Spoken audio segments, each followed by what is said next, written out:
See that lone pine up on that hill over there? What are we actually doing right now? The kids are just wild out there. They're wild. But they're having a good time, you know? They're having a good time. This is Untamed Unbroken, the Adventurer's Guide, and I'm your host, Blake Bredesen. Welcome back to another episode of Untamed Unbroken. Today we're coming at you with a good one. We're going to talk about a fall Boundary Waters trip into American Agnes. So this trip in particular took place in October, the second week of October. So we're going to talk a little bit about that trip. We'll talk about fall camping, things to expect, the possibilities, the weather, clothing, gear considerations, just because we're in the fall. Let's just start with the fall. And I don't care. I don't think I have to worry about it and tell anybody that October in the Boundary Waters is the most amazing time. One, you don't need to pull a permit or reserve a permit. All you do is fill out a little permit pass thing at the entry point, like it's a day pass, and bring that with you, and you're good to go. Other than that, all the rules still apply, but also going there in October allows for a couple of things. One, there's far less people.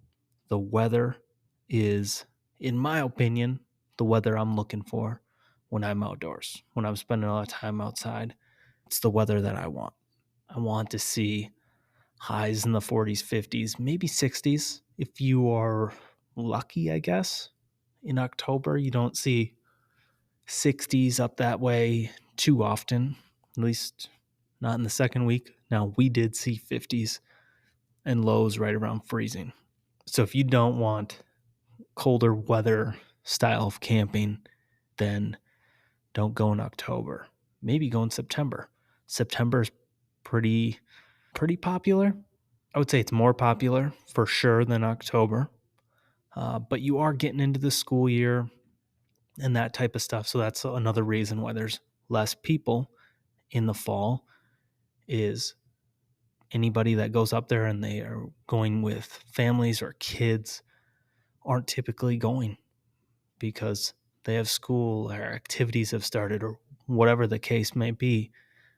You don't get those people up there. It's also hunting season in October.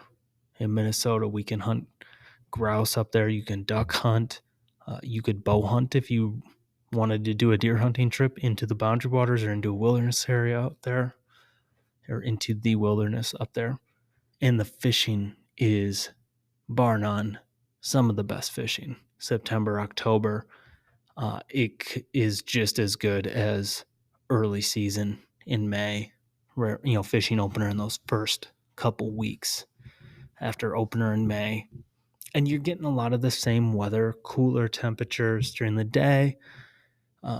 I would say in spring, it's even more variable. You could get really hot and really warm. You could be breaking ice in the morning. Fall is a little bit more consistent, but if you're going in October, be prepared to have a high of 30 in snow and have a thin layer of ice in areas. But also, that's not typical in at least the early part of October. I've never been there in later October, so I can't really speak to that. I have a hunt up in the area, a lot of years up in that Ely area at the beginning of November, and even that can be variable. You still could get temperatures in the 40s. You could also see highs only reach, 25. Just depends on the year. Another reason fall time, it's beautiful up there. The leaves are changing. The colors are amazing. There's hardly anyone out there. We saw 2 other groups of people while we were out there. Not big groups, groups of 4, 3 or 4 people in each group. Like I said, the fishing can be amazing in October. And we definitely got the lottery as far as weather is concerned. Like I said, we went Thursday through a Tuesday. I believe that's what it was. Second week of October. And we had 50 to 55 degrees for highs and the lows were 30 to 32. I did make a couple of mistakes as far as sleeping arrangements when it came to the lows. I tried out a summer sleeping bag with a liner, and it was a little chilly. I was wearing wool socks. I packed in some sweatpants because I was kind of planning. I was like, all right, let's just pack this in. And at this time, it was either that or like I didn't have a middle weight sleeping bag. I do now. I do have a 15-degree bag now, which is what I would have brought. But I brought a summer one, which was rated for 58 degrees at the extreme. And how I calculated it was, all right, I'll put a liner in there. Maybe that'll give me 10 more degrees. No idea. We have a tent that it really didn't have much of a screen, no screen. So I would say it's a solid 3-season tent. You could do winter in there too if you really wanted to. If you had the appropriate, sleeping pad and sleeping bag, you'd probably be fine, just fine. But it wasn't a summer tent that was a mesh screen all the way around it. So I was like, that's going to give me a couple degrees. And then for the last of it, I was just like, I will wear sweatpants, I'll wear a hat, wool socks, sweatshirt. Probably be just fine. Turns out I was totally fine. I did wake up a few times each night, just kind of cold, but really I ended up being okay. And I got to pack in this super tiny summer sleeping bag. Did I make up for some of that weight and bulk by adding in sweatpants? Yeah, but everything else I was just packing. I probably would have packed the sweatpants anyway, just to have an extra pair of pants for around camp that are comfortable when we're just hanging out. But I wore those strictly for sleeping purposes after that first night, especially because it was so cold, given that type of sleeping bag and sleep system that I had going on. I also had a sleeping pad that had an R value of 3.2, which ended up being okay, surprisingly. That was okay. It probably would have helped if I had my current pad that I would bring in that situation, which has a 5.2 R value. So a little bit better. Could make quite a big difference that time of year for sure. So we hit the weather lottery in my mind. Let's talk a little bit along those lines, weather-wise, and what I kind of wore and gear-wise, what I brought. So on the way in, and we don't pack ultralight, but we do not pack ultra heavy either. Some people go into the Boundary Waters and they bring a lot of stuff. Every single portage, they're going back and forth, back and forth. We're definitely kind of middle. I try to pack light, but I'm not trying to do anything ultralight. I have the gear that I have. None of it's really ultralight gear. It's light to medium weight gear for the most part. And it's just about packing correctly and not packing too much. And so on the way in, just clothing wise, I'm wearing knee-high boots, not muck boots. I think they're lacrosse. They're warmer. They were a little bit insulated, so they weren't just a non-insulated rubber knee-high boot. They were insulated. I wore those with wool socks. I wore long underwear with like a summer weight pant, stretchy pant, nylon spandex, dry super quickly. And then the long underwear I was wearing was merino wool. And then the shirt, I think I just wore a merino wool t-shirt with a thin long sleeve, like kind of quarter zip type shirt. And then I had a insulated kind of light medium weight insulation flannel. Wore that. What I also had packed is a heavier weight, not a down jacket, but I had just a flannel, fleece lined flannel jacket.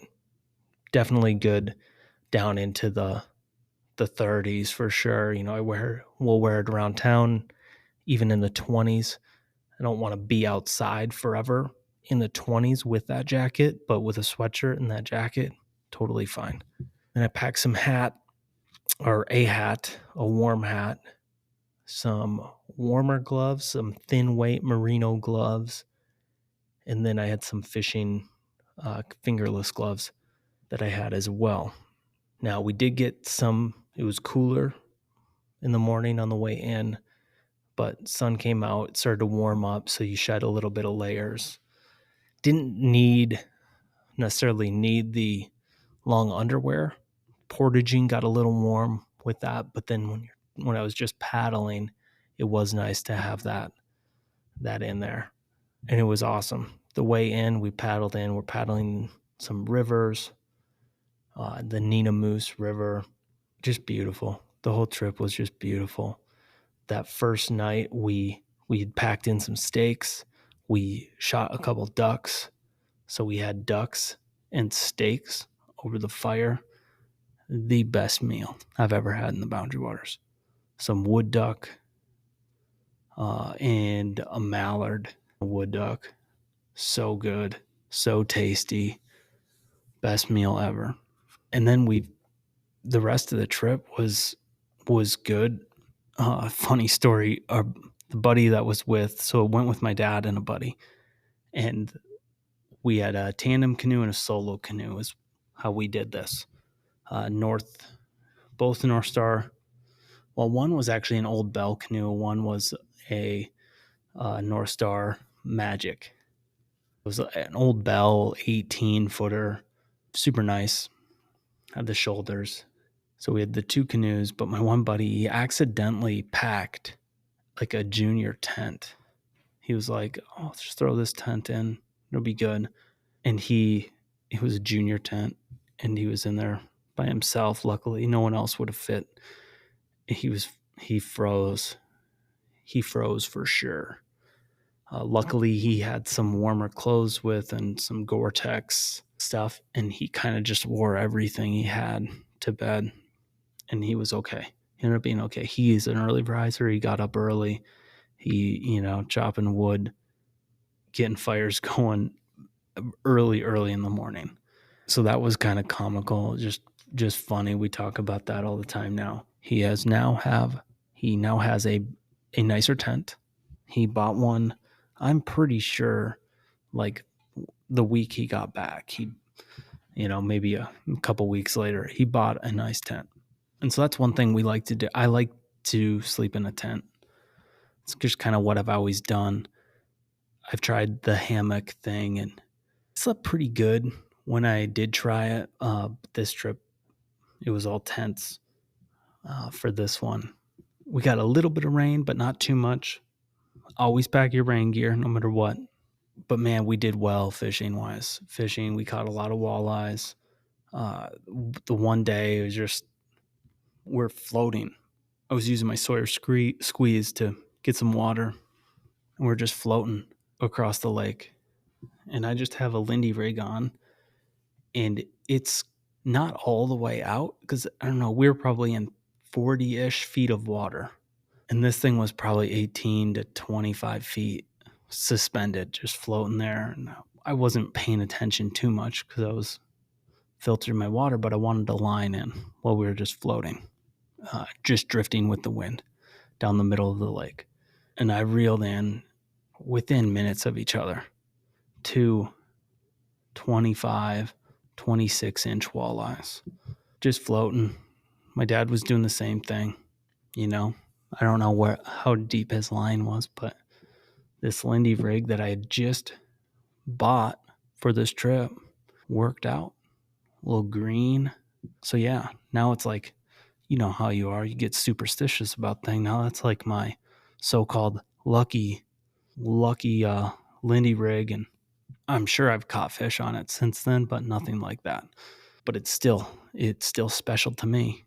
Did that. We caught some fish. Got some really good walleye cooking up pretty much every single day. We ate fish.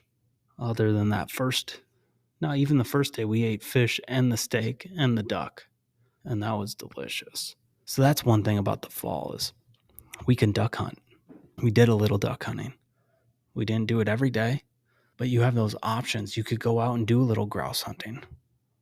You could bring your bow and do a deer hunting trip up there if you wanted to, a deer hunting and fishing trip.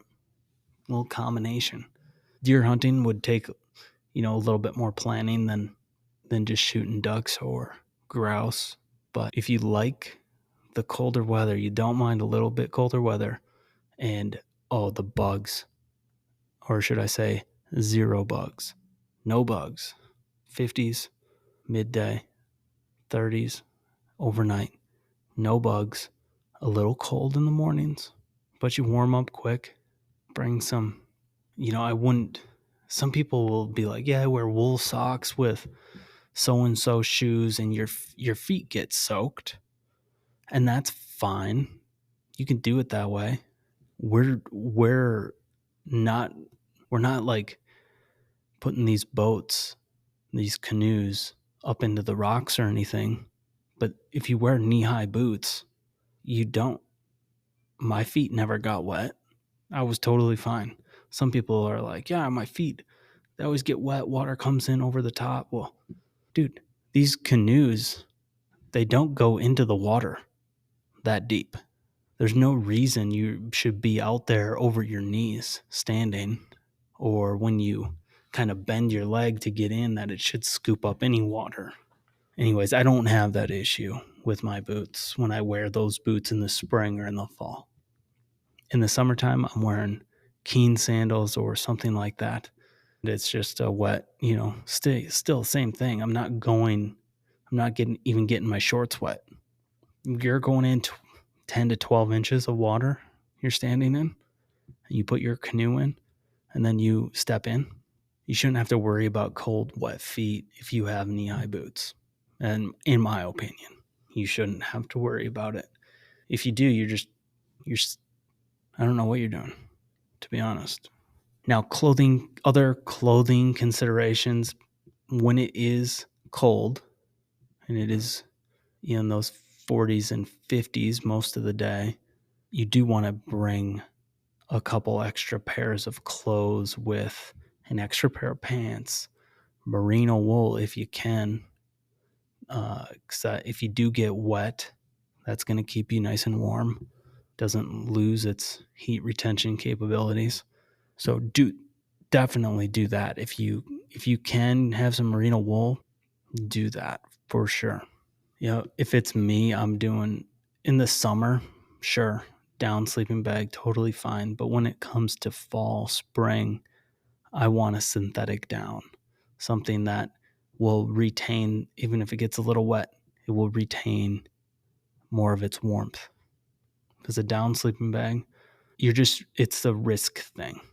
If your sleeping bag gets wet in the fall, it's just a higher risk scenario for something bad to happen. You lose your warm sleeping bag, and you're gonna have to put it over a fire to dry it out. Like, it's not like you can just hang it up and let the sun dry it out. It's not warm enough that time of year, or it's going to take a very long time to dry out. If that's what you're doing, hanging it on a clothesline, it'll dry out eventually, but I just don't play that game. I won't risk that, I guess. Just personally, don't want to risk it. So yeah, we spent there 5 days just fishing every day, hanging out at camp, doing a little hiking around, caught plenty of fish each day, did a little duck hunting. My favorite trip, bar none, to the Boundary Waters fall, kind of up that river. I just love that Nenemoose River. It's one of my favorite places. You could do day trips if you didn't want to stay on Agnes. You can go much further in. You can do day trips into Oyster. We've done that before. There's a nice beach at Nenemoose Lake, the Moose River North. I keep calling it Nenemoose River. Moose River North into Nenemoose Lake. On the north end of that lake, as you kind of go back into the river again, there's a nice beach there to hang out. If it is swimming weather, it's a great little beach for a swim or a dip. Most people don't camp on that lake, but just kind of pass through. I've never fished it. Not to say it's not great. Could be. But Agnes is a lot of fun. I like that lake. And even going back a little, going further north and deeper into the Boundary Waters is something on my list that I would like to do, is just go, instead of just camping on Agnes, go a little further. You can day trip back into Agnes. Definitely would, because the fishing is good. I've always had good luck on Agnes fishing, whether that's May or October. It's always been good, or even early June. That does it, though, for our trip into Agnes in October. Do I recommend it? Yes. If you're not too fond of the cold and varying weather and rain in the cold, then definitely don't go. It will not be your cup of tea. Stay wild. Thank you for sticking around. If you've enjoyed the show, don't forget to subscribe, leave us a rating and review. Even one word, it helps a ton. Sincerely appreciate you guys. Thank you all, and we'll see you on the next one. Stay wild. You've been listening to Untamed, Unbroken, a Lone Pine Adventures original podcast.